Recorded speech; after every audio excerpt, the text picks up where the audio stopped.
Well, we just mentioned President Trump threatening a government shutdown if Congress refuses to fund the border wall he has promised to his supporters. In addition to that, we've had Majority Leader Mitch McConnell in town this week there at the fair, but refusing to answer questions about that alleged frosty relationship that he has right now with the president. We have plenty to talk about today with Congressman John Yarmuth, who is joining us live right here in our studio. We're going to get to all of those other questions in a moment. First, though, the real reason you're here, you are hosting, it's kind of a financial workshop for college happening next Tuesday. Absolutely. We have representatives of the Kentucky Higher Education Assistance Authority, which they administer a lot of student loans and have for a long time. It's probably the single best source of financial aid information in the country. And this is an incredibly important time for people, juniors and seniors, who are starting to think about college. And you can't think about college today without thinking about the financial aspects of it. Right. So it'd be nice to say you want to go to U of L or UK or Yale or Harvard, but until you really know what financial aid is available, because virtually everyone who goes to college today has some kind of financial assistance, that'll determine what kind of plans you have. So this is the kind of gives you the sense, this workshop will give you the sense of what's available. You know, it'll help you figure out what kind of debt burden you might have, right, depending on how much you were to borrow and what sources and grants and so forth. So free to everybody, helps you navigate. Yeah. Let's talk about now, the government shutdown.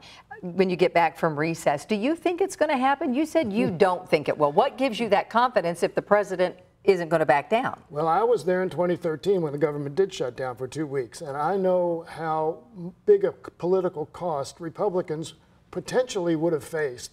Unfortunately for Democrats, that following fall we had the mess up with the launch of the Affordable Care Act, and they got off the hook. But they were about ready to pay a terrible political price for shutting the government down. And now that they have the presidency and both the House and Senate, there's no way they're going to risk it. So who backs down then? Well, first of all, here's what's going to happen. Republicans cannot pass a spending bill by themselves. They have to have Democratic votes. We did it in April for the last 5 months of this fiscal year. We came to a nice bipartisan compromise and avoided a shutdown then. The president made the same threats then.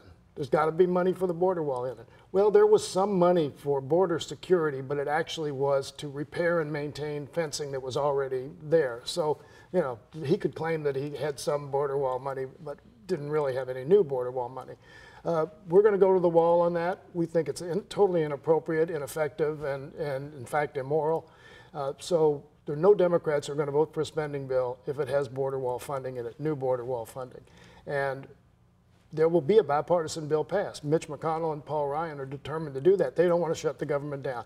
So then Donald Trump will be faced with vetoing a bipartisan bill that that people have compromised on, the type of thing, the very thing that the American people say they want. All right, so we'll see what happens with that. You think that's how it's going to play out. We have about 45 seconds left. We've talked about this frosty relationship. Now we're seeing what appears to be strife within the Republican Party between the majority leader and the president. Is it as frosty as we're hearing? Oh, I think it is. And I think talking to any Republican in Congress nowadays, you will say the White House doesn't have any concern about what anybody on Capitol Hill thinks. They have essentially no congressional relations activity.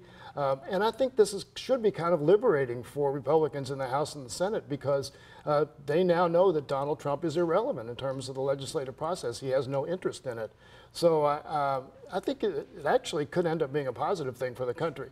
On the other hand, if he does start being totally obstinate and vetoes everything that comes out, then you'll have a true unprecedented stalemate, because you'll have essentially three parties to triangulate, and that's not going to work. We're going to see what happens. At the very least, it's going to be interesting, and we'll leave it at that. It will be very interesting. Congressman, thank you so much. And we want to let people know the College Prep and Financial Aid Workshop, that's going to be held Tuesday from 6:30 to 8:30. Again, it's going to be held in Louisville Male Traditional High School's Gaines Auditorium. That's located at 4409 Preston Highway.